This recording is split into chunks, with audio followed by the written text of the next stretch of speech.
আপনার হুঁশিয়ারি দিলাম, যদি আপনি না করেন আমরা প্রকাশ্যে বলে দেব টিএমসিকে ভোট দেওয়া যাবে না। টিএমসিকে যারা ভোট দেবে তাদের ঈমান থাকবে না। প্রত্যেক দেশবাসীকে এর বিরুদ্ধে কথা বলতে হবে, তা না হলে মহাশারে ময়দানে কিয়ামতের দিন আগুনের কাঁচি দিয়ে তাদের জিভ কেটে নেওয়া হবে। তাহলে কি আপনি বলছেন আব্দুল্লাহ আল মারুফ অন্যায়ের বিরুদ্ধে কথা বলবে না? আমার যখন কাঁচি দিয়ে জিভ কাটা হবে আপনি কি থাকাবেন? আপনি কি বাঁচাবেন? আল্লাহর দরবার থেকে আপনি বাঁচাবেন? আমি এই পশ্চিমবঙ্গের সাধারণ নাগরিককে, সম্মানীয় নাগরিকদের বলতে চাই, আমি বিশ্ব মানব কল্যাণ ইসলামী ট্রাস্টের সম্পাদক মাওলানা আব্দুল্লাহ আল মারুফ, এটা খুব নিন্দাজনক, ন্যাক্কারজনক ঘটনা যে একটা সম্প্রদায়ের মানুষকে রাস্তায় আসছিল তাকে জোর করে ধরে আটকে তাকে লাঠি উঁচিয়ে তাকে মারতে যাওয়া হচ্ছে, তাকে মারা হচ্ছে, আর বলা হচ্ছে জয় শ্রীরাম বল। এটাকে কোনো ধর্ম বলেছে? সনাতন ধর্ম মানে শান্তির ধর্ম। এইগুলো যারা করছে এরা হচ্ছে দেশের কুলাঙ্গার, এরা হচ্ছে আরএসএস বিজেপির মদতপুষ্ট হয়ে এইগুলো যে করছে, এটা করে মুসলমানদের দমানো যাবে না, ধমকানো যাবে না, চমকানো যাবে না, মুসলমানদের দমিয়ে রাখা যাবে না। আরও মুসলমানরা ঐক্যবদ্ধ হবে, শক্তিশালী হবে। যত আমাদের উপরে আঘাত করা হবে আমাদের সিদ্ধারা, তত আমাদের পশ্চিমবাংলার, ভারতবর্ষের, গোটা বিশ্বের মুসলমানের, গোটা বিশ্বের মানুষের সিদ্ধারা আমরা শক্ত করে আরও আন্দোলনে নামতে আমরা বাধ্য হব।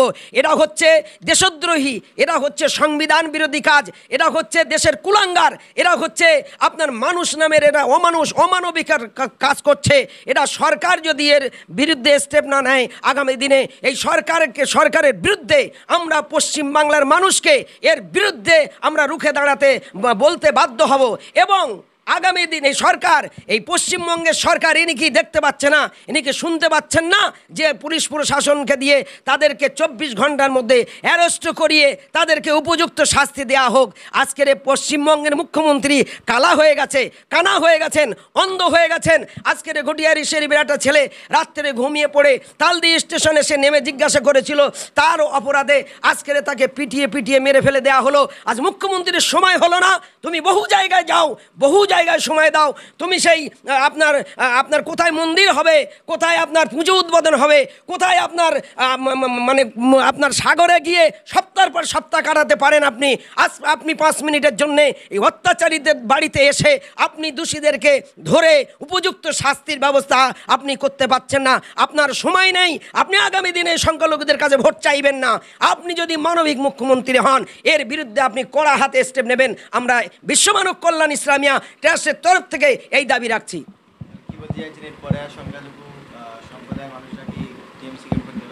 এইভাবে যদি সংখ্যালঘুদের উপর অত্যাচার হতে থাকে, সংখ্যালঘুরা অটোমেটিক তার পাশ থেকে সরে আসতে বাধ্য হবে। এবং আশাটা এটা আমি তাদেরকে সাধুবাদ জানাবো। কেননা এর ইতিপূর্বে সিপিএম সরকার বলেছিল মাদ্রাসায় সন্ত্রাস তৈরি হয়, মাদ্রাসায় জঙ্গি তৈরি হয়। একটা কথা বলার কারণে বুদ্ধদেব সরকার, সিপিএমের সরকারকে একটা পাহাড়কে হারিয়ে দিয়েছিল এই পশ্চিমবাংলার সংখ্যালঘু মানুষ। আজকের এই সরকার পরিষ্কার, দিনের বেলা টিএমসি, রাতের বেলা বিজেপি। উনি আনন্দবাজার পেপারে বড় করে আপনার সেখানে আমার সেই পেপার আমার কাছে পুরো প্রুফ আছে। উনি বলেছেন যে আগামীতে আমরা বিজেপিকে আপনার ফ্রন্টে এনে আমরা পশ্চিমবঙ্গে লড়াই করব। তাহলে ওনাকে কি বুঝতে বাকি থাকছে যে উনি কি বিজেপির হয়ে কাজ করছে না? উনি যদি বিজেপির হয়ে কাজ না করবেন তাহলে এগুলো কেন উনি শক্ত হাতে মোকাবিলা করছে না? আগামীতে যাতে উনি মোকাবিলা করেন তার জন্য আমি আপনার হুঁশিয়ারি দিলাম, যদি আপনি না করেন আমরা প্রকাশ্যে বলে দেব টিএমসিকে ভোট দেওয়া যাবে না। টিএমসিকে যারা ভোট দেবে তাদের ঈমান থাকবে না। কথা বললেন, কিন্তু টিএমসিকে ভোট না দিলে ঈমান, হ্যাঁ, ঈমান এইভাবে থাকবে না। একটা নিরীহ, একটা নিরপরাধ, একজন ধার্মিক, একজন গুরুজন মানুষ, একজন সংখ্যালঘু সম্প্রদায়ের মানুষকে তাকে যদি পিটিয়ে মেরে ফেলে দেওয়া হয় আর তার বিরুদ্ধে যদি কেউ কথা না বলে, ও তো বোবা শয়তান, ও তো মানুষরূপী মানুষ। তাকে অন্যায়ের বিরুদ্ধে প্রত্যেক রাজ্যবাসী, প্রত্যেক দেশবাসীকে এর বিরুদ্ধে কথা বলতে হবে, তা না হলে মহাশারে ময়দানে কিয়ামতের দিন আগুনের কাঁচি দিয়ে তাদের জিভ কেটে নেওয়া হবে। তাহলে কি আপনি বলছেন আব্দুল্লাহ আল মারুফ অন্যায়ের বিরুদ্ধে কথা বলবে না? আমার যখন কাছে দিয়ে জিভ কাটা হবে আপনি কি থাকাবেন? আপনি কি বাঁচাবেন? আল্লাহর দরবার থেকে আপনি বাঁচাবেন? ऐसा ही दिन চিরস্থায়ী নেই रहेगा। বিজেপি যত অত্যাচার করবে তত বিজেপির পতন ঘটতে থাকবে। আগামী দিনে ফিরাউন, হামান, নমরুদ, সাদ্দাত চলে গিয়েছে এই দুনিয়ার মানুষের উপর অত্যাচার করার কারণে। আজকের এই নরেন্দ্র মোদী সরকার এই যে অত্যাচার করছে, আগামী দিনে এই সরকার থাকবে না। আগামী দিনে ভারতবর্ষের ভালো মানবিক সরকার আসুক। আমি গোটা ভারতবাসীর কাছে এই দাবি রাখছি এবং সারা ভারতবাসী যাতে এই মানবিক সরকারের পক্ষে লড়াই করে এই জুলুমকারী সরকারকে নিপাত ঘটানো যায়, তার জন্য সকলে যদি সংঘবদ্ধভাবে, ঐক্যবদ্ধভাবে আন্দোলন করে এবং রাস্তায় নামে এবং যদি চেষ্টা করে, ইনশাল্লাহ এই রকম নির্যাতন আগামী দিনে বন্ধ হতে বাধ্য হবে। কিন্তু আমরা দেখলাম বিজেপি এমপি খগেন মুর্মু তিনি আহত হয়েছেন এবং হসপিটালে ভর্তি হয়েছেন। সেই রাজ্যের মুখ্যমন্ত্রী মমতা বন্দ্যোপাধ্যায় তিনি তাকে দেখতে গিয়েছিলেন। কিন্তু তার রাজ্যে যে একাধিক খুন হয়েছে, যারা ধর্ষণ হয়েছে, আনিস খান থেকে শুরু করে তালদি ঘুটিয়ারি শেখ জামিলউদ্দিন থেকে শুরু করে আবারও যে বাসন্তী রফিক, এইরকম রহরহ ঘটনা ঘটেছে, এখনও পর্যন্ত মাননীয় মুখ্যমন্ত্রী তাদেরকে কোনো আশ্বাস দেননি এবং তাদের বাড়ি এখনও পর্যন্ত যাননি। তাহলে সেই মানবিক মুখ্যমন্ত্রী, মুসলিম দরদি মুখ্যমন্ত্রী তিনি দাবি করেন এবং বিজেপি এমপি তিনি আহত হতেই, হসপিটালে ভর্তি হতেই মুখ্যমন্ত্রী সেখানে হাজির হয়েছে। তাহলে কি সাধারণ জনগণ প্রশ্ন করছেন, তাহলে কি টিএমসি এবং অর্থাৎ তৃণমূল, মুখ্যমন্ত্রী মমতা বন্দ্যোপাধ্যায় বিজেপি কি বিটিএম?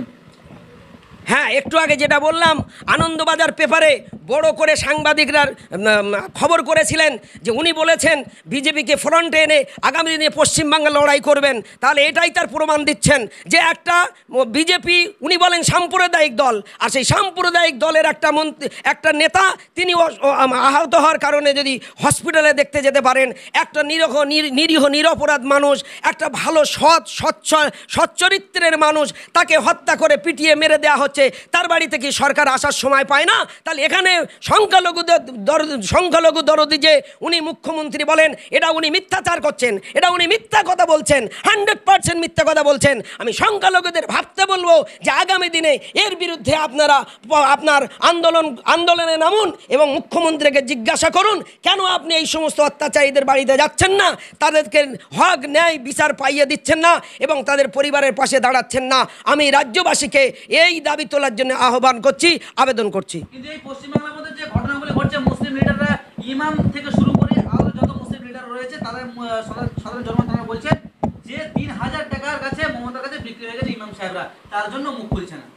হ্যাঁ, এটা যারা যে সমস্ত ইমাম সাহেবরা, আলেমরা মুখ খুলছে না, এরা হচ্ছে বোবা। কিয়ামতের দিন এদেরকে বোবা করে আল্লাহ পাক তুলবেন।